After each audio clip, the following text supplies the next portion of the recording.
So we have a customer, longtime customer of ours, Harry. He's got an S13 with a turbo KA on it.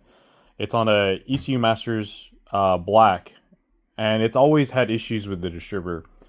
During COVID, the distributor failed, and we went through 5 or 6 different distributors trying to get the car to run right, and it would never run right.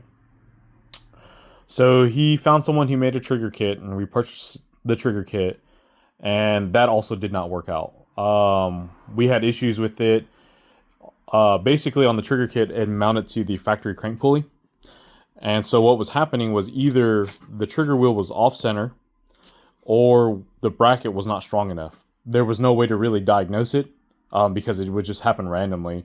We got the car on the dyno, but the car just vibrated too much, and there was just no way that we could see what was going on with it. So fast forward to today. We ordered an ATI Damper. It took forever to get. Let us know if you need one of these because we can definitely get them. So at the time though, ATI actually only made these dampers for the front wheel drive version of the KA, like the Ultima and stuff, which was really weird because I didn't think front wheel drive KAs were really out there doing crazy things. So here's the damper itself, right? And the way it works is obviously you have the belt, the main belt, and then you have this piece that goes on top of it. And this runs like the other accessory belt, obviously. So what we ended up doing was we machined the spacer right there. And then we are going to basically put our trigger wheel on top of it. Or not ours, but a trigger wheel. The problem that we have here is, as you can see, I had already drilled into this one. I actually bought this one because I was going to put this over top of the other trigger wheel kit, and we just couldn't get it lined up right, So that definitely did not work. So back to the drawing board.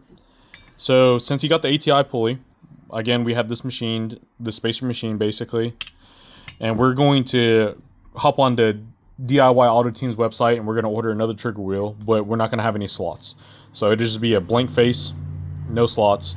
And then at that point, what we'll do is we'll drill 6 holes. We'll drill the 3 holes here.